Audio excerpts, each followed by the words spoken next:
Well, hey, North Park Community Church, Pastor Luke here with another episode of First Looks, and we are wrapping up our series entitled Feasting with Jesus, which has been studies in Luke's Gospel. And this week, we have a short week with Thanksgiving coming up this week, and that means the offices are closed on Thursday and Friday, which means that I've got a lot to do in less days. And so this will be a shorter episode for us, but hopefully still a helpful look here. Today we're in Luke 24, starting in verse 13 and going through verse 35. And this is the Emmaus Road account, one that's probably familiar to many folks. And let's go ahead and just dive on in and see what we see. All right. That very day, two disciples. We get the name of one of them. It's Cleopas, down there in the bottom. That's one of them. And then there's another, which we don't know the name of. They were going to a village named Emmaus, about 7 miles from Jerusalem. They were talking with each other about all these things that had happened. All these things that had happened. That refers to Jesus on cross. Jesus' death. While they were talking and discussing together, Jesus himself drew near and went with them, but their eyes were kept from recognizing him. This is an interesting component to the story. We need to sift through this a little bit more here, and because we asked the question, why? Why were they unable? Was this divine? Was this their own blindness? These are important questions, and the text doesn't give us a very clear answer. It doesn't give us an answer at all. All we know is that their eyes were kept from recognizing Jesus. And so, because of this, Jesus is talking with them, and he comes across as just maybe a traveler, a visitor to the area that's aloof to what's been going on in Jerusalem. He says, "What is this conversation that you're holding with each other as you walk?" They stood still, looking sad. Don't miss this. Huge.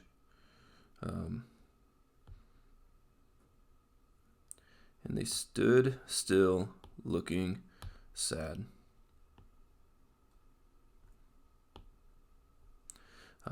We really want to capitalize on that this is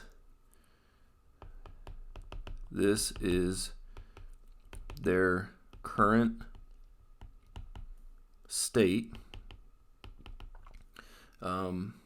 because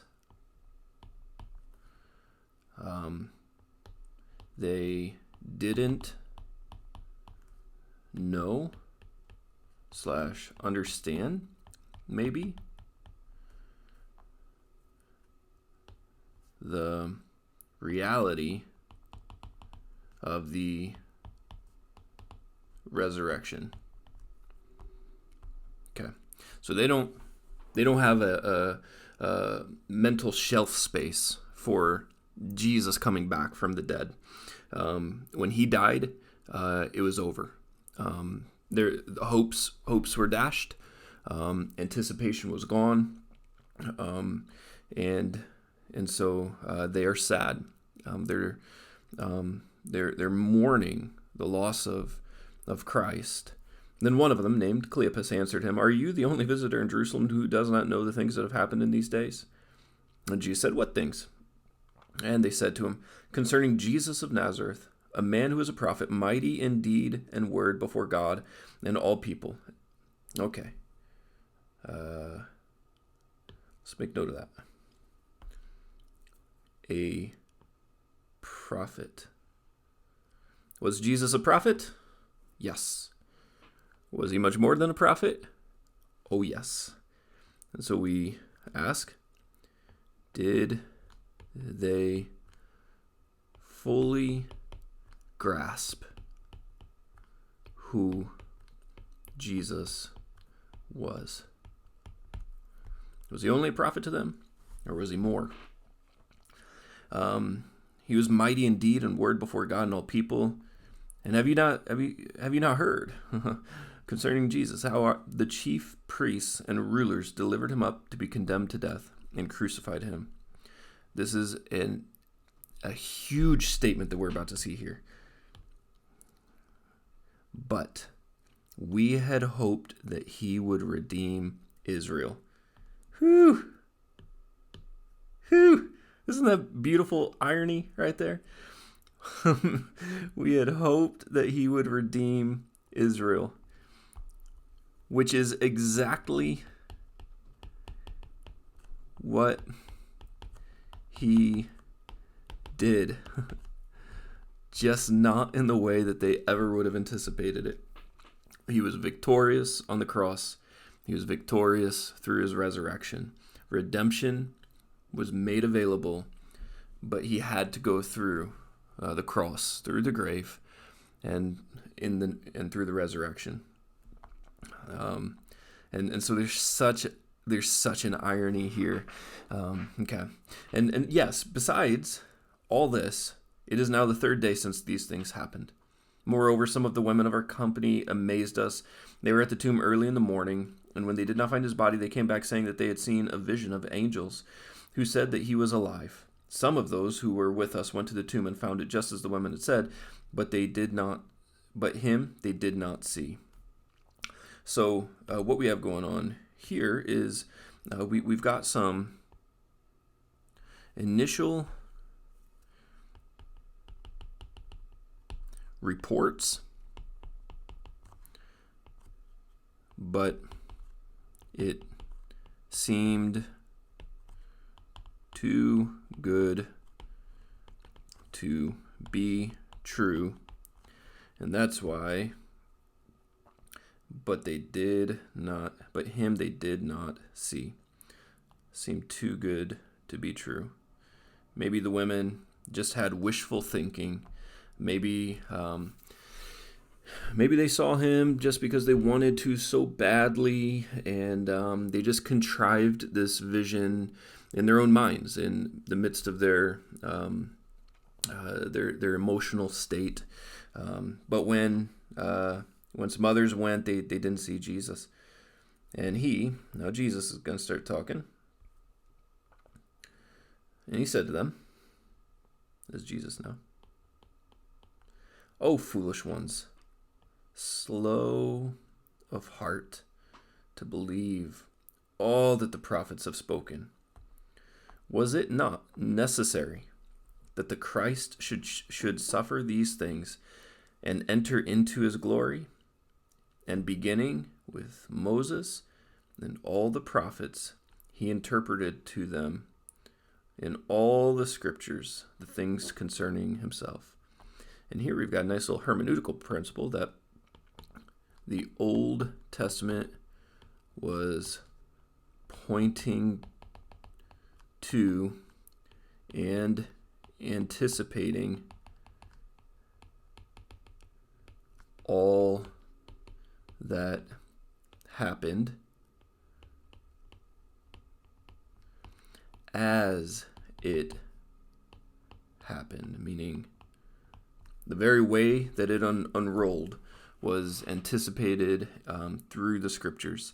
And we see that Jesus, his life, death, resurrection, and ascension is kind of like, I heard one One guy said it like this a long time ago. He said the Old Testament was like this beautifully furnished room with just beautiful artwork and it's just very ornate and crystal chandelier, like just a gorgeous room, but it's dark. And the gospel of Jesus Christ is the light that flips it on so that you can see the beauty that was there the whole time. The Jews were reading the Old Testament, but they were reading it in the dark, so to speak. And so they didn't see the beauty that was there, that all was pointing to Christ as Messiah.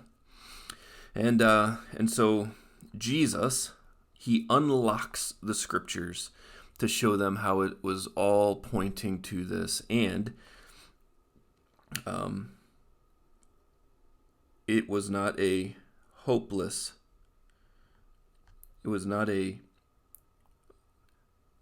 story of a Messiah.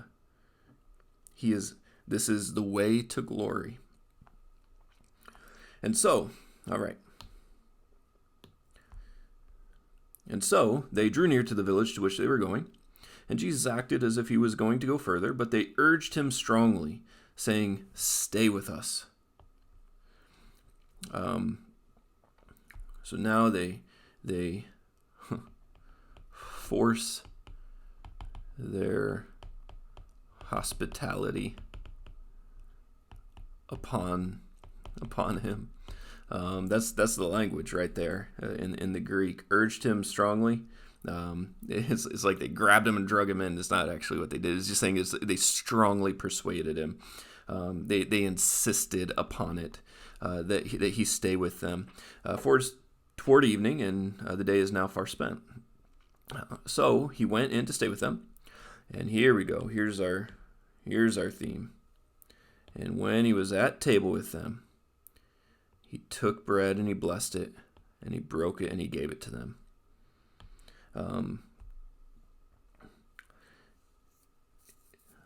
So at a meal, check this out. It is not when Jesus unpacks the scriptures that they see Christ. It's when he breaks bread with them. That is really significant to me. It was when they were at the table, he was taking the bread and he was blessing it and he gave it to them. This should probably not be understood as the Lord's Supper. This is probably more likely a referent back to the feeding of the 5,000 earlier in Luke's Gospel. And we'll simmer into that a little bit more later as we get into more studying. But when he broke bread and gave it to them, it's then that their eyes were opened and they recognized him. Finally, it's around the fellowship. It's in the fellowship with Jesus. In the fellowship with Jesus that they see him. And then he vanished from their sight. And they said to each other, Did not our hearts burn within us while he talked to us on the road, while he opened the scriptures? So something was happening. Let me just make this note down here. So